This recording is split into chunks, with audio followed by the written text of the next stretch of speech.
জার্মানির ২১তম সংসদ নির্বাচনে ৬৩০টি আসনের জন্য লড়বে কমপক্ষে ২৯টি রাজনৈতিক দল।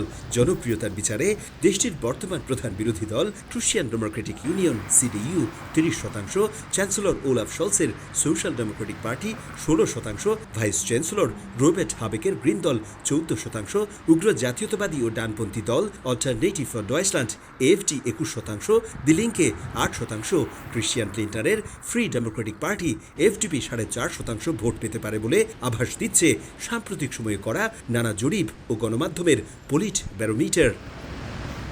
তবে এবারের নির্বাচনে ইইউ, মুদ্রাস্ফীতি, জলবায়ু পরিবর্তনের ঝুঁকি মোকাবিলা, জ্বালানি শক্তি, শিল্পায়ন, কর্মসংস্থান সহ অভিবাসন নীতি কঠোর করা সহ বিভিন্ন ইস্যুতে সরগরম ভোটের মাঠ। তবে অভিবাসী বিদ্বেষী চরম রক্ষণশীল দলগুলোর জনপ্রিয়তা কিছুটা বাড়লেও শেষ পর্যন্ত প্রগতিশীল ও উদার চিন্তার দলগুলোই সংসদে জায়গা করে নেবে বলে মনে করছেন প্রবাসীরা। কোটি মানুষের আস্থার ভালোবাসায় 11 বারের মতো দেশের 1 নম্বর রেফ্রিজারেটর ব্র্যান্ড ওয়ালটন।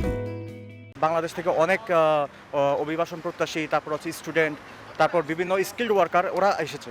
এই সুযোগটা এসপিডি সরকার আমাদেরকে দিয়েছে। কিন্তু এখন যদি আপনার অন্য কোনো ডানপন্থী রক্ষণশীল সরকার চলে আসে তাহলে আমরা সেই সুযোগ থেকে বঞ্চিত হব। তা এগুলো নিয়ে আমরা আসলে অনেক চিন্তিত রয়েছে, বাট আমরা চাই এসপিডি সরকার আবার আসুক। আমরা বিশ্বাস করি যে তারপরেও উদার এবং মধ্যপন্থী রাজনৈতিক দলগুলো আবারও নির্বাচনে সরকার গঠন করবে। জাতীয় সংসদের নির্বাচনকে ঘিরে প্রস্তুত কেন্দ্রীয় নির্বাচন কমিশন ও সারা দেশের ভোট কেন্দ্রগুলো। প্রতিটি কেন্দ্রে সকাল ৮টা থেকে সন্ধ্যা ৬টা পর্যন্ত বিরতিহীনভাবে ভোট দিতে পারবেন জার্মানির প্রায় ৬০ মিলিয়ন ভোটার। ইতিমধ্যে অনেক ভোটারই চিঠির মাধ্যমে ভোট দিয়েছেন বলে জানায় দেশটির নির্বাচন কমিশন।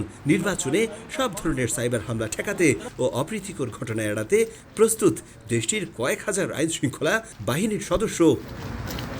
এদিকে কোন দল একক সংখ্যাগরিষ্ঠতা পাবে এবং কে হতে যাচ্ছেন জার্মানির নতুন চ্যান্সেলর তা নিয়ে জল্পনা কল্পনার শেষ নেই সাধারণ ভোটারদের মধ্যে। গতকাল করা শেষ জরিপ বলছে সিডিইউ থেকে চ্যান্সেলর পদপ্রার্থী ফ্রিডরিশ মের্জ ৩২, গ্রিন দলের হাবেক ২১, ক্ষমতাসীন এসপিডির শলস ১৮ ও এএফডির ভাইডেলের মাত্র ১৫% সম্ভাবনা আছে চ্যান্সেলর হিসেবে নির্বাচিত হওয়ার। তবে স্থানীয় সময় রোববার সন্ধ্যায় জানা যাবে কে হবেন জার্মানির নতুন চ্যান্সেলর। সাম্প্রতিক সময়ে জার্মানি সহ ইউর প্রতি মার্কিন যুক্তরাষ্ট্রের অনাগ্রহ, একই সাথে রাশিয়া ইউক্রেন যুদ্ধ এবং অভিবাসন ইস্যুটি এবারে জার্মানির জাতীয় নির্বাচনে ভোটযুদ্ধের অন্যতম হাতিয়ার হতে যাচ্ছে। তবুও ইতিহাস থেকে শিক্ষা নিয়ে উগ্র এবং ডানপন্থী রাজনৈতিক দলগুলো নয়, বরং উদারপন্থী রাজনৈতিক দলগুলো এবারে নির্বাচনে জিতবে এবং সরকার গঠন করবে, এমনটাই প্রত্যাশা এদেশের সাধারণ ভোটারদের।